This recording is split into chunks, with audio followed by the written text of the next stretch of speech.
ডিমের রেসিপি আমার চ্যানেলে অনেকগুলোই আছে। আজকে ডিমের কারি রেসিপি আপনাদের সঙ্গে শেয়ার করছি একেবারে অন্য পদ্ধতিতে। তো ডিমগুলো লবণ দিয়ে সেদ্ধ করলে না খোসাগুলো খুব সহজেই উঠে আসে। ডিমগুলো সেদ্ধ করার পর ঠান্ডা জলে কিছুক্ষণ ভিজিয়ে রেখেছিলাম। এরপর ছুরি দিয়ে ডিমগুলোকে একটু চিড়ে চিড়ে দিচ্ছি, তাহলে ডিমের ভেতরে লবণ বা মশলা খুব ভালো মতো যাতে ঢুকতে পারে।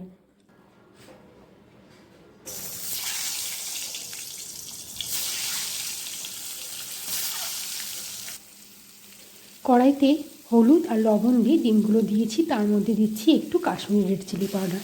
ডিমগুলোকে এবার সব ফ্রাই করে নেব। আমি ডিম খুব বেশি ফ্রাই করিনি, তাহলে ডিমের যে উপরের স্কিনটা সেটা খুব ছিবড়ে টাইপের হয়ে যায়, তাই হালকা করেই ভেজে নিয়েছি। ডিমগুলো ভেজে নেওয়ার পর সেই তেলের মধ্যে দিলাম দারচিনি আর তেজপাতা, দুটো তেজপাতাকে ছিঁড়ে দিয়েছি।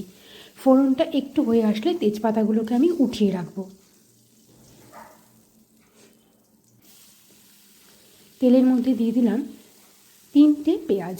এই রান্নাটায় পেঁয়াজ পেস্টের থেকে ভেজে দিলে রান্নাটায় টেস্ট কিন্তু অনেকটাই ভালো হবে। তবে সেক্ষেত্রে পেঁয়াজগুলোকে একটু ভালো করে কুচিয়ে নিলে কিন্তু খুব সহজে ভাজা হয়ে যাবে আর নরমও হয়ে যাবে। পেঁয়াজটা দেওয়ার পর তার মধ্যে দিয়েছি সামান্য পরিমাণে চিনি, যাতে পেঁয়াজটার রঙটা একটু ভালো আসে। দিয়ে দিলাম একটা ছোটো সাইজের টমেটো পেস্ট। তাতে কিন্তু দেখবেন টমেটো দেওয়ার পর পেঁয়াজটা কিন্তু অনেকটাই নরম হয়ে আসবে।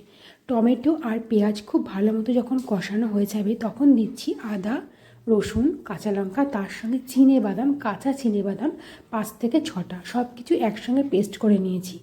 এই বাদামটা এই রান্নায় একবার ব্যবহার করে দেখবেন, রান্নার স্বাদটা কিন্তু বদলে দেবে। এবার সব কিছু একসাথে খুব ভালো করে কষিয়ে নেব, যতক্ষণ না আদা আর রসুনের কাঁচা গন্ধটা চলে যাচ্ছে। এদিকে একটা বাটির মধ্যে একটু জলের মধ্যে 1 চামচ জিরের গুঁড়ো, 1 চামচ ধনের গুঁড়ো, পরিমাণ মতো হলুদ আর দিচ্ছি 1 চামচ কাশ্মীরি রেড চিলি পাউডার, সব কিছু ভালো করে মিশিয়ে নিয়ে আমি কড়াইতে দিয়ে দিচ্ছি। এবার আবারও খুব ভালো করে মশলাটাকে একটু কষিয়ে নেব 2 থেকে 3 মিনিট।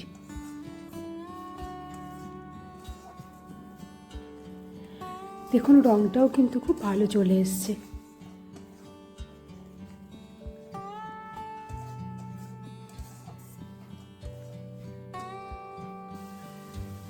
মশলা থেকে তেল ছেড়ে দিয়েছে, এবার দিয়ে দেবো ভেজে রাখা ডিমগুলো। এই রান্নায় যেহেতু আলু ব্যবহার করব না, রান্না করতে কিন্তু খুব বেশিক্ষণ সময় লাগে না। আর যারা আলু খেতে খুব পছন্দ করেন তারা আলু দিতে পারেন। আলুগুলোকে ভালো করে আগে ফ্রাই করে নেবেন। দেখুন মশলা থেকে কিন্তু পুরোপুরি তেল ছেড়ে দিয়েছে, তার মানে মশলাটা খুব ভালো করে কষানো হয়ে গেছে। এবার দিয়ে দেবো মিক্সির জার ধোয়া জল। খুব বেশি জল আমি দিচ্ছি না, এটা কিন্তু একেবারেই শুকনো শুকনো হয়।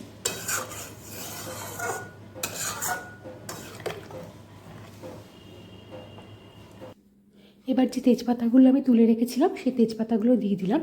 তেজপাতাগুলো অবশ্যই রান্নাতে ব্যবহার করবেন। আমার দিদা বলতো তেজপাতা রান্নায় থাকলে সেই রান্নাটা অনেকক্ষণ ভালো থাকে। দিয়ে দিলাম 2টো চেরা কাঁচা লঙ্কা আর পরিমাণ মতো লবণ। লবণ কিন্তু এর আগে আমি দিইনি। তো এইভাবে একবার ডিমের কারি ট্রাই করে দেখবেন, আশা করছি সকলের ভালো লাগবে।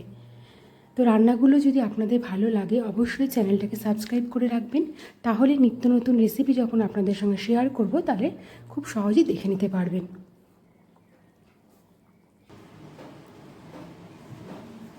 তো রেসিপিটা কেমন লাগলো আমাকে কমেন্ট করে জানাবেন। ভালো লাগলে অবশ্যই চ্যানেলটাকে সাবস্ক্রাইব করে রাখবেন, লাইক করবেন, শেয়ার করবেন। দেখা হবে আবার একটা কোনো নতুন রেসিপিতে। সবাই ভালো থাকবেন, সুস্থ থাকবেন।